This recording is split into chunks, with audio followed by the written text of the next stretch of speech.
12, 16 반시장 부동산 정책의 부작용으로 지금 반전세나 월세가 지금 폭발적으로 증가하고 있습니다. 이렇게 반전세나 월세 매물이 증가할수록 세입자들, 즉 무주택자들의 그 주거비 부담이 점점 더 증가하게 된다는 걸 뜻하게 됩니다. 오늘 이 녹화를 하는 시간은 2월 9일 오전 9시 43분입니다. 2월 9일 언론 보도를 통해서 우선 시장 상황을 먼저 체크를 해보겠습니다. SBS에서 12시간 전에 어제 올린 기사입니다.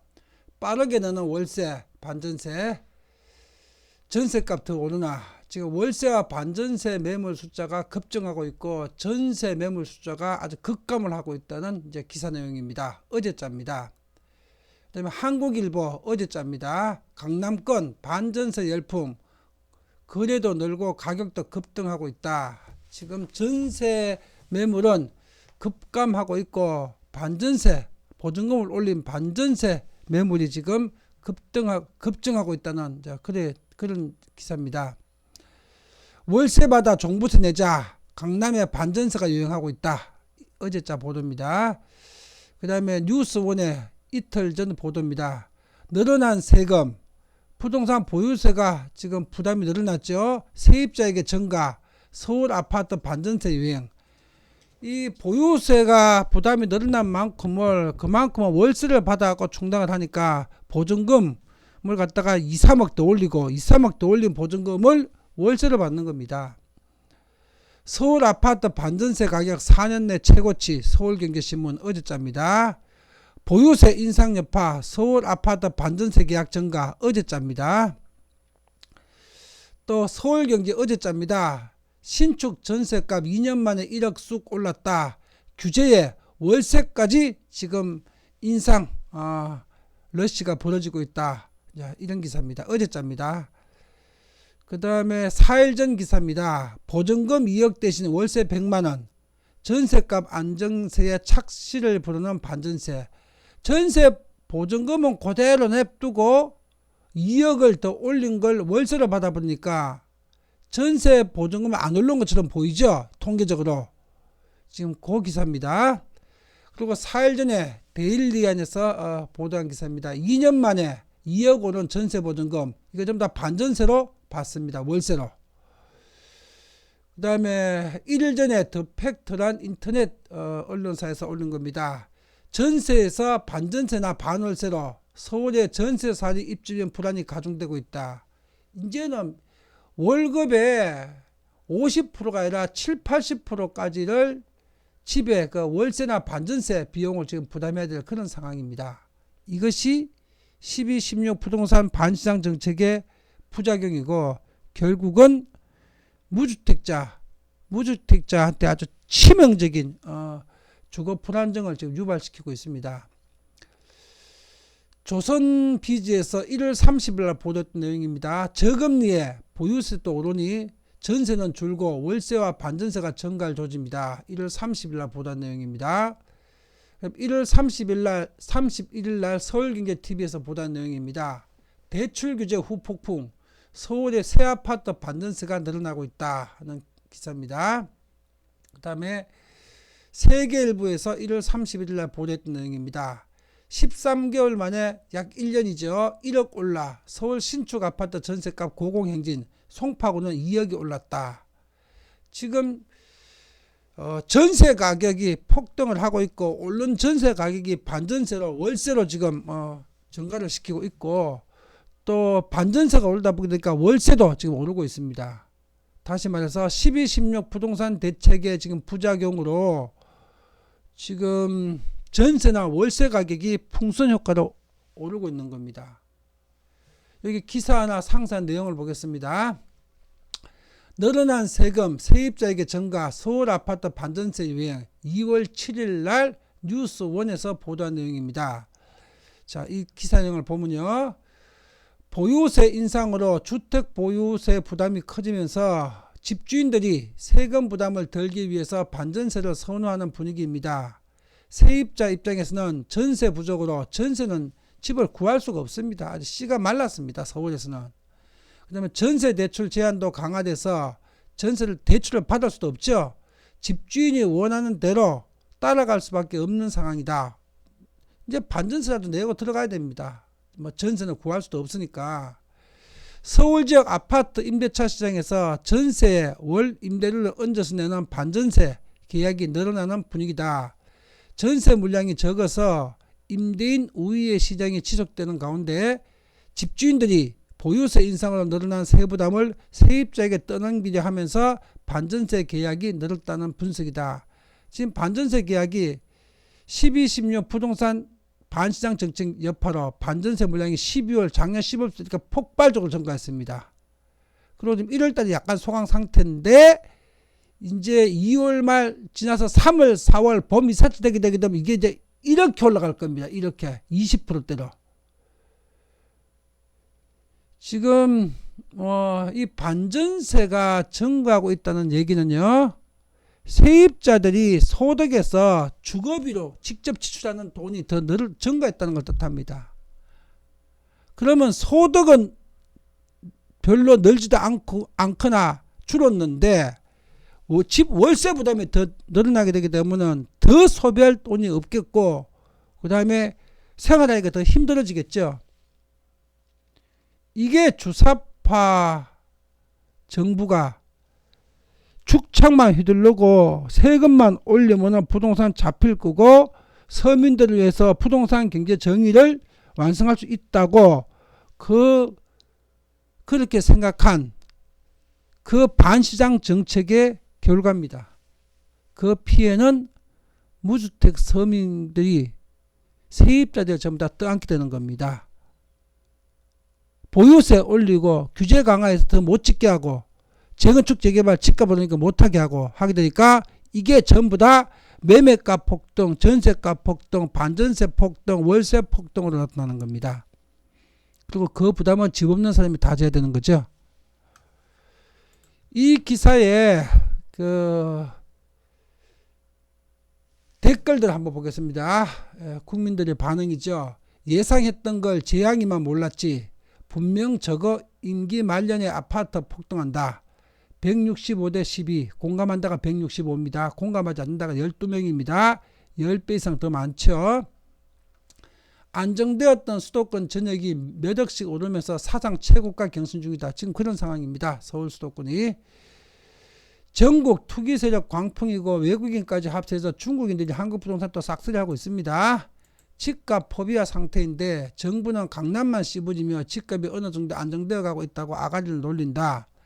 미친 정부는 4월 15일까지다. 이 정부는 서민들 내 집 마련의 꿈을 박살낸 희대의 정권으로 기록될 것이다. 121대 9. 당연한 결과 아닌가? 집 가진 사람은 자선사업가인가? 요즘 세상에 강제로 누른다고 눌러지겠나 이 사람들아. 세금 잔뜩 걷어봐라. 상응하는 보답을 받을 거다. 그 세금 잔뜩 올리게 되면 그 세금 부담하는 주체는 집주인이 아니라 세입자들입니다. 104대 10. 정작 집이 필요해서 집 사고 싶은 사람들은 대출이 까다로워서 힘들게 해놨다. 연봉 7천만 원 이상이면 담보대출도 더 적게 해준다. 사실 집을 사려는 사람은 이 연봉대 사람들이 많은데 우리나라에서 빚 안 지고 집 살 수 있나? 부자인 사람들은 못 잡는다. 종부세, 정여세, 양도세 아무리 올려봐라. 서민들만 죽어난다. 결국 서민들한테 시장에 떠넘기니까요. 매매 가격을 떠넘겨버리고 임대 가격을 떠넘겨버리니까 집 있는 사람이 부담하는 것이 아니라 이 종부세, 정여세, 양도세는 결국 집 없는 사람이 부담을 하는 겁니다. 단순히 강남 잡는다고 집값 잡히는 거 아니다. 97대 3. 4.15 총선 때 더불어인민민주당을 몰아내자 67대 7. 보유세 이렇게 될 거라고 언론에서 이미 보도했었다. 제가 2년 8개월 전에 문재인 정부 2017년 5월에 출범하자마자 보유세 올리면 이렇게 되고 정권이 붕괴되니까 절대로 보유세는 건들지 말고 부동산 정책을 임대주택과 그 다음에 매매주택을 투트랙 전략으로 짜가지고 시장 안정과 공급 확대를 꾀하라고 제가 바로 대통령 경제과외에서 2017년 5월에 취임하자마자 바로 강의를 올려놨습니다. 인터넷 유튜브에서 보십시오. 대통령 경제가의 시리즈가 수십 편이 있습니다. 그 중에 한 3, 4편쯤에서부터 올려놨습니다. 이렇게 된다고. 보유세 건드리면 정권이 망한다고. 왜 망하느냐? 보유세라는 것은 실현된 소득도 아니고 단순히 평가 차익으로 팔지도 않았는데 집 평가액으로 올랐다고 팔지 않은 사람한테는 실제 소득이 아니거든요. 거기다가 세금을 올려버리게 되면 자기 소득하고 낼 수가 없으니까 그게 정권의 반대 세력이 되고, 그리고 자기한테 부담이 적어진 보유세를 시장에다가 전가시켜 버리니까 집값이 폭등을 하고 월세 가격이 폭등을 하는 거다. 이게 보유세 구조다. 이래서 보유세 건드리게 되면 정권이 몰락하니까 이건 절대 건들지 마라. 그리고 집은 공급 확대를 통해서 임대주택과 매매주택 투트랙 전략으로 집값 공급을 충분히 하면서 안정화시키라.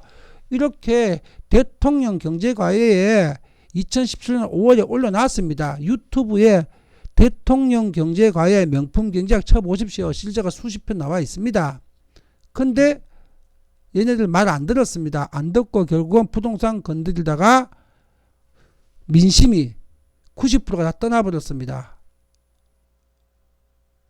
제가 2년 8개월 전에 보유세 건드리면 이런 결과가 나타난다고 올려놨거든요. 그리고 그때 김수현 청와대 사회정책수석한테도 이게 전했거든요. 그런데 말 안 듣다가 이제 이 꼴이 난 겁니다.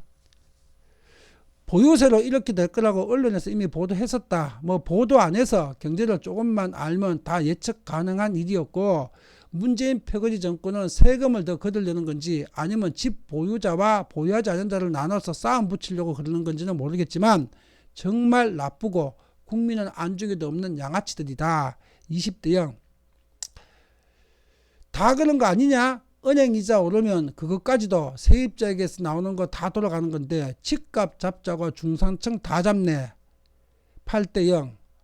부동산 정책으로 현 정부가 망하게 생겼다. 8대1. 아니요, 아직 살만합니다. 문재인 지지율이 48%가 증명하죠. 아직 먹고 살만하니까 저 지지율 나오니까 아예 서민 쪽박차게 전세 2배 되고 집값 2배 더 돼야 됩니다. 5대0. 당연한 일 아닌가? 세금과 비용이 늘어나면 집주인이 감수하겠나? 세입자에게 집세 올려 더 받지. 음식점 재료비 오르면 음식값 인상하지 않나? 당연한 경제 원리죠. 상식이죠. 상식. 5대0.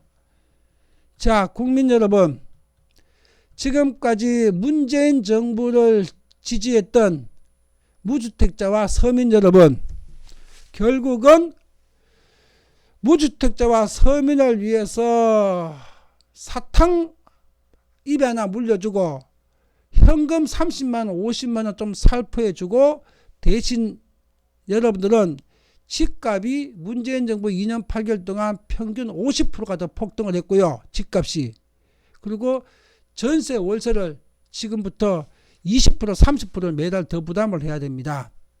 그러면 결국은 대차 대조표를 계산을 해봐도 손익계산서를 여러분들이 이 현금복지나 무상복지로 받은 것보다 실제로 여러분들이 경제적으로 이 치료해야 될 대가는 사실은 5배 10배가 더 부담이 더 커진 겁니다. 즉 실제로 손해가 난 거죠. 그런데 여러분들은 그 손해를 잘 인식을 못하고 있습니다. 한마디로 얘기하자면 무주택자와 서민한테 현금복지 30만원 50만원 뿌리고 실제로 여러분들은 그 500만원 1000만원을 경제적으로 더 부담을 하게 된 겁니다. 결국 여러분들이 손해본 겁니다.